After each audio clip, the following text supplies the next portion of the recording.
télévision et c'est l'heure de l'émission La Grande Interview. Aujourd'hui, nous ne recevons pas un homme politique ou une femme politique ou un acteur de la société civile, mais quelqu'un de particulier. Il est particulier parce qu'il travaille pour la conservation de la nature. Lui, c'est Monsieur Guillaume Le Floïc. Il est le chef du service de recherche et de conservation de l'unité de gestion du parc national d'Ozala. Le parc national d'Ozala, il faut qu'on rappelle à tous nos téléspectateurs que ça peut bien être situé au Congo, mais ça n'appartient plus au Congo parce que c'est devenu un patrimoine international de l'UNESCO. Voilà, on va parler avec lui sur l'état de notre parc national d'Ozala aujourd'hui. Est-ce que la faune et la flore là-bas est bien protégée? Et puis, aussi avec lui, nous allons discuter bien d'autres choses. Donc, ne quittez pas.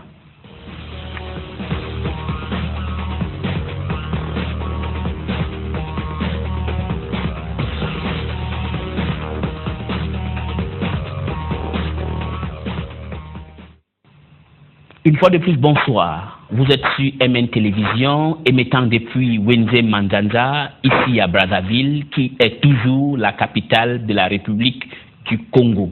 Et c'est l'heure de l'émission La Grande Interview. Et comme j'ai annoncé à l'introduction de notre émission de ce soir, nous recevons M. Guillaume Le Floïc, qui est le chef service de recherche et de conservation de l'unité de gestion du parc national d'Ozala. Avec lui, nous allons parler environnement, donc protection de la faune et la flore. Monsieur Le Floïc, soyez les bienvenus.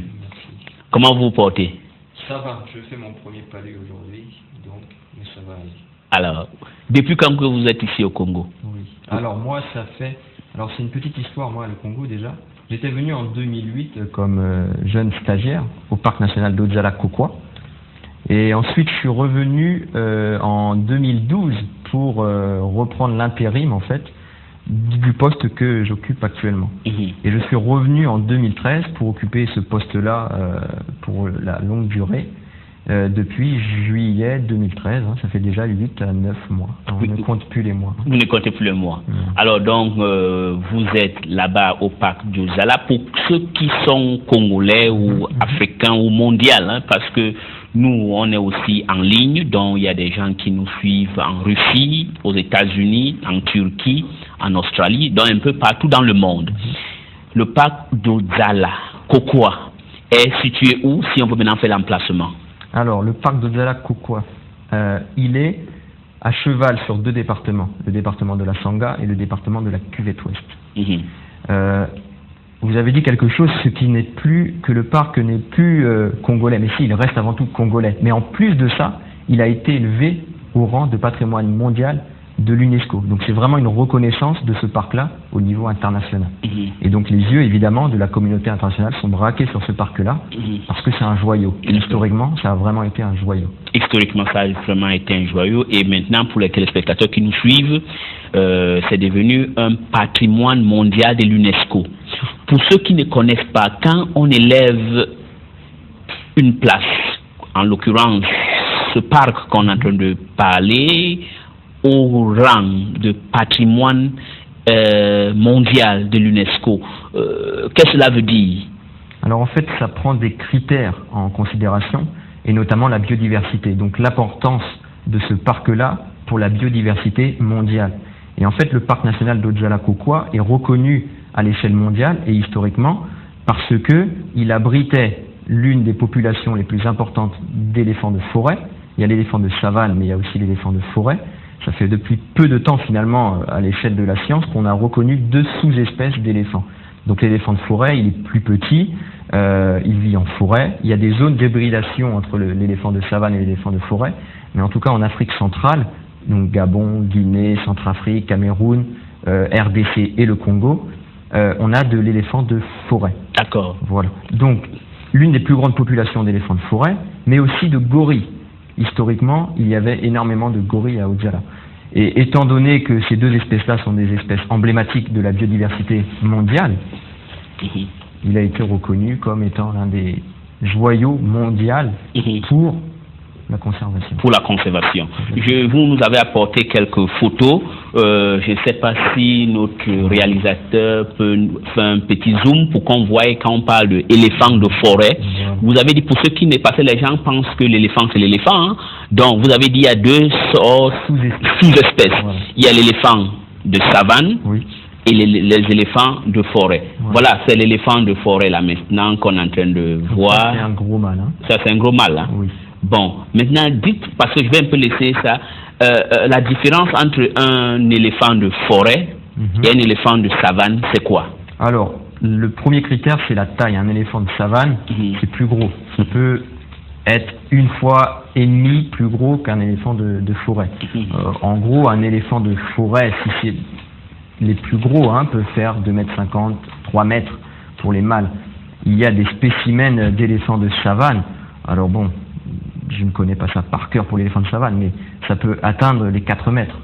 Donc il est déjà plus gros, plus imposant. Évidemment, pourquoi? Parce que c'est l'environnement qui a été une contrainte pour l'éléphant et il s'est adapté. Donc en forêt, vu qu'il y a les arbres, il y a les buissons, ça les empêche de circuler, ils ont diminué en taille, alors qu'en savane, d'être grand pour se déplacer sur de longues distances, c'est plutôt un avantage. Il y a un deuxième critère aussi, c'est au niveau du comportement et surtout de l'écologie au sens large, c'est que les éléphants de savane, on voit souvent des gros troupeaux, des 200, 300, 400 éléphants qui se baladent ensemble. Là, c'est un peu différent, on voit souvent en fait la mère avec ses petites, donc ce sont des lignées matriarcales, en fait, lorsqu'une mère donne un enfant, si c'est un mâle, lorsqu'il devient adulte, il va partir du groupe, si c'est une femelle, elle va rester toute sa vie avec sa mère. Et donc on a souvent, c'est pas rare, de voir 2 sœurs avec 2 enfants, une autre femelle, plus 1 ou 2 petits qui sont fraîchement nés. Donc ça c'est une différence, et les mâles sont davantage solitaires et retrouvent en fait les autres, les femelles, parfois à certains endroits. Et notamment sur la photo, là c'est une zone ouverte, en fait c'est dans une clairière naturelle, qui est en pleine forêt et qui fait aussi l'une des particularités du parc de Dzala, c'est qu'il y a des clairières naturelles, c'est des zones ouvertes, c'est-à-dire que si on se met en lisière, on peut voir vraiment sur une grande distance. Alors qu'en forêt, la visibilité va pas plus loin que 3 mètres, 5 mètres. D'accord. Si je veux un peu m'aventurer dans une certaine comparaison. Vous avez dit que les éléphants de savane sont souvent en groupe, de peut-être 100 ou on ne sait pas, et que les éléphants de forêt sont matriarcats et restent toujours peut-être la maman et les enfants. Et puis le papa, lui, il part. Il ne reste pas avec les enfants. Non, pas tout le temps. Et pas tout le temps. Et pourtant, et puis, je sais que c'est pas bien de faire une comparaison. Donc ça veut dire que même en termes des êtres humains, on trouve que par exemple les gens qui viennent du savane sont plus groupés et puis les gens qui viennent du forêt sont plus solitaires. C'est ça? Non, ça, je ne sais pas. Ça, vous savez pas. D'accord. Donc pas. maintenant, je vais vous poser, parce qu'à vous entendre parler, vous parlez la plupart du temps au passé. Le parc d'Odzala avait le plus grand nombre des éléphants de forêt. Le parc d'Odzala avait le plus grand nombre de gorilles à dos argenté. Alors, oui. Le dos argenté, en fait, pour être vraiment clair, en fait, un dos argenté, c'est un papa. C'est le papa qui est en âge d'avoir des enfants. Donc quand ils sont jeunes, le gorille est tout noir. Et lorsque le mâle arrive à partir de 12 ans, 13 ans, 14 ans, 15 ans, là, il développe, en fait, ses poils blancs dans le dos. Et ça peut même prendre jusqu'aux fesses, jusqu'aux pieds. Et donc, le mâle, lorsqu'il est en âge de procréer, donc c'est vraiment un mâle adulte, c'est lui qu'on appelle le dos argenté. D'accord. Les femelles ne seront jamais dos argenté, ni les enfants. D'accord. Vous avez aussi fait un grand effort pour nous apporter ce tableau. Voilà, je ne sais pas. Oui. Est-ce que vous pouvez nous expliquer ce tableau-là? J'espère que vous êtes en train de voir. Oui, je le vois, je le connais. Bon, écoute, expliquez-nous pour que les gens puissent un peu comprendre le tableau que vous nous aviez donné là. Je vois là 2020, 1940. Il y a, si je comprends bien, la population des éléphants décroît. Voilà. Alors, c'est ce qu'on voit sur le graphique là. L'échelle que l'on voit à gauche, en fait, c'est le nombre d'éléphants. Ça commence tout en haut à 1 million. C'est-à-dire, dans les années 1900, on estimait le nombre d'éléphants de forêt À 1 million. 1 million. Oui. Voilà. Donc, suite au braconnage, parce que le braconnage pour l'ivoire, hein, c'est une histoire déjà ancienne, hein, donc qui a commencé dès les années 1900 et qui s'est poursuivi, qui s'est un peu arrêté aux années 50, Oui. à la fin de la Deuxième Guerre mondiale, ça a un peu cessé, pour reprendre dans les années 80.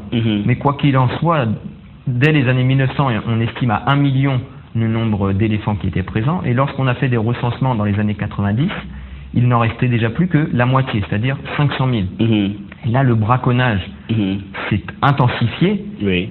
et entre les années 1990 Oui. et les années 2000, là, la population a vraiment dégringolé. C'est-à-dire qu'on est passé progressivement de, si je ne m'abuse, de 500 000 dans les années 90 à 260 000 environ. C'est des estimations, évidemment, il n'y a pas de recensement pour les éléphants personnels.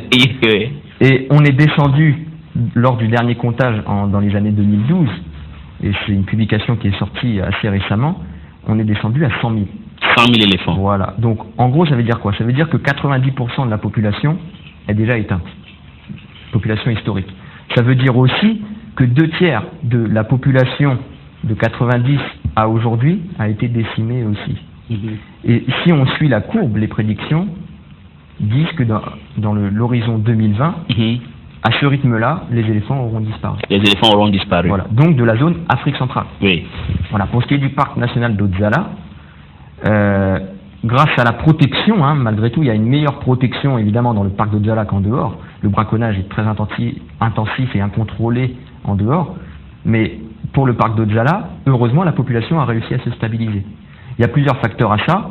Non seulement il y a moins de chasse à l'intérieur, mais il y a aussi des animaux qui trouvent refuge dans le parc et qui pénètrent parce que la pression de chasse est bien trop grosse aux alentours. Aux alentours. Voilà. Bon, quand je vous vois, vous avez les écussons de African Park, et de l'autre côté, c'est Parc national d'Odzala, Kokwa.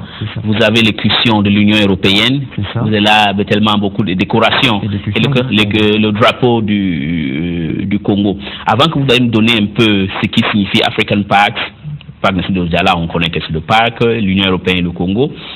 En dehors des éléphants, quels sont d'autres animaux qu'on peut trouver au Parc national d'Odzala? Alors, les espèces phares. Il y a le gorille de plaine de l'Ouest, il y a le chimpanzé, il y a le bongo, il y a le buffle nain.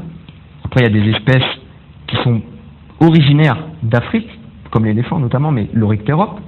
On peut trouver des petits animaux aussi, comme les loutres, on peut trouver les céphalophes, on peut trouver plein d'espèces de singes. Il y a vraiment une richesse importante à Odzala.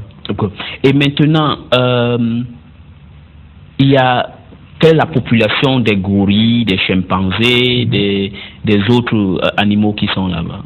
Alors, pour les grands singes, on appelle les grands singes, en fait, les chimpanzés et les gorilles.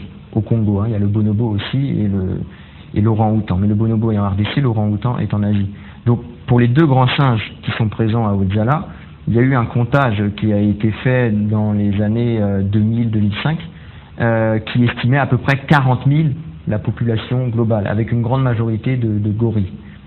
Lorsque le comptage a été fait dans les années 2012, on était descendu à 22 000 pour les gorilles. Donc ça veut dire une grosse diminution. Cette diminution-là, elle est liée non seulement au braconnage, mais aussi à une maladie que les gens connaissent malheureusement trop bien ici au Congo, qui est Ebola. Et qui est encore en train de sévir dans d'autres zones là en ce moment. En Afrique de l'Ouest. Voilà, exactement. Bon, maintenant le Ebola, ça se transmet comment? Alors Ebola, c'est un virus en fait qui fait une fièvre hémorragique, et lorsque les personnes sont atteintes, il va y avoir des fluides qui vont se sortir du corps. Et lorsqu'une personne rentre en contact avec les fluides, c'est-à-dire le sang, ça peut être la salive, ça peut être tout, lorsqu'on rentre en contact avec ces fluides-là, ils sont très contagieux et donc très facilement on peut se contaminer.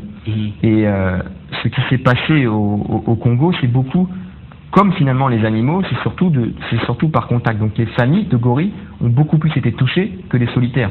Parce que comme ils interagissent, ils se touchent. S'il y en a un qui est malade, ils vont le toucher, ils vont le stimuler, et c'est là qu'ils vont eux-mêmes se contaminer. Chez l'homme, c'est la même chose. Lorsque quelqu'un est malade, il y a un parent pour le soigner, et c'est le parent aussi qui malheureusement va attraper la maladie. Il va attraper la maladie. Voilà. Et dites-moi, je ne connais rien dans ça, vous êtes les spécialistes, mais la question que je veux vous poser, on dit que il paraît que c'est les, en anglais on appelle ça bats, Les chauves-souris. les chauves-souris, que c'est les chauves-souris qui ont le Buka-buka. buka-buka, c'est comme ça qu'on l'appelle, hein? Le buka-buka. Il paraît que c'est les chauves-souris qu'on appelle buka-buka en langue. Oui. Dans le nord. Surtout. Dans le nord. Il paraît que c'est eux qui ont cette virus de Ebola et que c'est eux qui transmettent ça aux singes et puis les singes éventuellement transmettent ça chez nous. C'est vrai ou faux? Alors, c'est vrai. Après, de là à dire c'est vrai, c'est faux, c'est scientifiquement prouvé que les chauves-souris sont porteuses D'Ebola. Ça veut dire qu'elles ont le virus à l'intérieur, mais elles ne tombent pas malades. Donc ça fait d'elles des porteurs sains. Ça veut dire qu'ils sont très importants dans la transmission. Et lorsque des chauves-souris qui sont frugivores viennent consommer des fruits, on suppose que lorsque le gorille passe derrière, c'est-à-dire la chauve-souris elle est la nuit, le gorille est là le jour, qu'il y a encore suffisamment de temps et de salive pour que le gorille puisse se transmettre la maladie. Ça, c'est des hypothèses, c'est l'hypothèse la plus forte. Maintenant, pour ce qui est de la transmission de l'animal à l'homme, ça c'est la chasse. C'est-à-dire que quand quelqu'un chasse un gorille, ou même ramasse une carcasse de gorille, il se contamine. Lorsque quelqu'un découpe le gorille, il va se contaminer aussi. Donc c'est la chasse, c'est pour ça qu'il y a eu des campagnes de sensibilisation pour limiter la chasse, surtout que le gorille est une espèce protégée, mais encore pour appuyer sur ce message-là de la protection du gorille, mais aussi pour nous-mêmes, pour notre propre santé. Donc, en d'autres termes, si les gens aujourd'hui arrêtent de consommer la viande dite de brousse, dont le gorille, le singe, on peut en nommer, ça serait aussi la fin de la transmission d'Ebola aux hommes. Oui, sur le principe, oui, mais est-ce qu'on peut interdire aux gens de consommer de la viande? Il faut des apports protéiques à chaque personne. Mais il faut bien découper quelle viande. C'est-à-dire qu'il y a des espèces intégralement protégées qu'on ne peut pas chasser. L'éléphant, manger de l'éléphant et le gorille, c'est aussi nuire à la protection de ces animaux-là. La chasse est strictement interdite. C'est des espèces qui sont intégralement protégées. Le gorille, l'éléphant, le chimpanzé, le buffle, le bongo, voilà. Alors maintenant, il y a des gibiers qui peuvent être consommés. Je pense notamment à la gazelle. Elle peut. Par contre, le chevrotin aquatique est intégralement protégé. C'est le niellé. Le niellé. Voilà, le niellé, lui, intégralement protégé. Donc, si on veut consommer de la viande, c'est dans les zones autorisées, donc en dehors des aires protégées, et pour les espèces qui ne sont pas protégées. À condition aussi, la loi dit qu'à condition d'utiliser des techniques de chasse autorisées, et le câble n'en fait pas partie, parce que le câble n'est pas une chasse sélective. Quand on fait une ligne de câble, on repasse le lendemain ou le surlendemain, on ne sait pas ce qu'on a. Et c'est là que les accidents arrivent. Si on a attrapé un petit gorille, le papa est resté. Et c'est là que les accidents arrivent. Quand les gens disent que les gorilles est méchant, c'est vrai que quand on lui a attrapé son petit, là, il est méchant. Alors si j'entends bien, quand un gorille tombe dans une piège comme ça, le papa ne fuit pas, le papa fait un guet-apens alors? Le papa ne peut pas rester, ne peut pas quitter. Il est obligé de rester. Son petit est là bloqué. Ah bon? Et donc c'est là où quand le chasseur vient pour prendre, c'est là où le papa attaque. Voilà. Vous savez, il y a une histoire qui est intéressante, qui montre un petit peu à quel point les gorilles sont intéressants. C'est pas juste la viande. Donc on me dit nyama, nyama, nyama, ok. Mais c'est pas seulement ça. C'est aussi plus que ça. Il y a une histoire d'un gorillon qui était mort pour une raison ou pour une autre. C'était un groupe qui était suivi, habitué. On peut habituer des groupes de gorilles, on marche derrière, il n'y a pas de problème. Et un gorille est mort, et pendant plusieurs jours, le groupe est repassé au même endroit, et la mère, clairement, montrait qu'elle était affectée par la mort de son petit. Donc ça montre que les gorilles ont des sentiments. Beaucoup d'animaux ont des sentiments, hein, mais les sentiments des gorilles sont beaucoup plus perceptibles par l'homme, et encore plus pour le chimpanzé. Et en fait, que ce soit le chimpanzé ou le gorille, c'est deux grands singes qui sont génétiquement très proches de l'homme. Et on le voit, hein, quand on les regarde, morphologiquement, on est vraiment très proches. Même au niveau du comportement, au niveau social, au niveau de beaucoup de choses. Il y a beaucoup de points communs entre les grands singes et l'homme. Et donc, si j'entends bien, comme ils sont très proches de nous, il ne faut pas qu'on les mange. Il faut qu'on arrête de les manger. Je pense. Vous pensez? Je pense que c'est une bonne raison qui peut empêcher, convaincre les gens. Et il y a des gens déjà qui ne consomment pas le chimpanzé. Ils ne consomment pas le singe. Parce qu'ils disent que non, on ne peut pas manger, c'est vrai, c'est comme un homme. Le singe est consommé. Le colobe, par exemple, qui a seulement 4 doigts n'est pas consommé, qu'on appelle la magistrat, il est noir et blanc. N'a pas. Donc les femmes souvent ne consomment pas ça quand elles sont enceintes. Pourquoi? De peur que l'enfant... soit avec 4 doigts.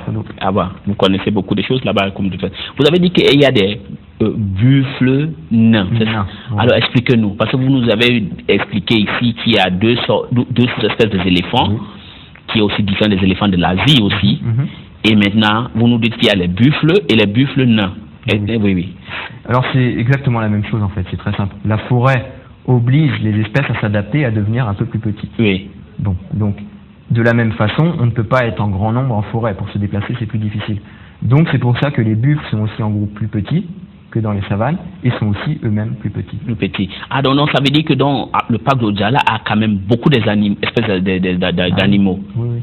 Et maintenant, comment vous faites au parc d'Odjala pour empêcher le braconnage et aussi vivre avec les communautés aux alentours? Alors, il y a plusieurs en fait leviers qui permettent de lutter contre le braconnage. La première chose, c'est la répression, c'est-à-dire l'application de la loi. Il y a une loi qui est bien faite, qui dit qu'on doit chasser avec tel moyen, pendant telle période, dans tel endroit. Si on n'est pas on ne respecte pas la loi, on est en dehors de la loi, donc on s'expose à des poursuites. Donc ça, c'est la première chose. Mais ça, clairement, ça ne serait pas efficace s'il n'y avait pas autre chose. Donc, étant donné que les gens qui vivent autour du parc, aujourd'hui, c'est à peu près 10 000 personnes qui vivent autour du parc. C'est des gens qui ont besoin de consommer de la nourriture, de la viande. Donc ils ont besoin de chasser. Ces gens-là doivent pouvoir chasser, mais en même temps gagner de l'argent. Et le braconnage est bien souvent un moyen pour eux de gagner de l'argent. Donc l'un des moyens aussi de diminuer le braconnage, c'est de faire en sorte que ces gens-là puissent avoir un emploi. Et c'est l'objectif aussi du parc national d'Odjala, de pouvoir recruter des personnes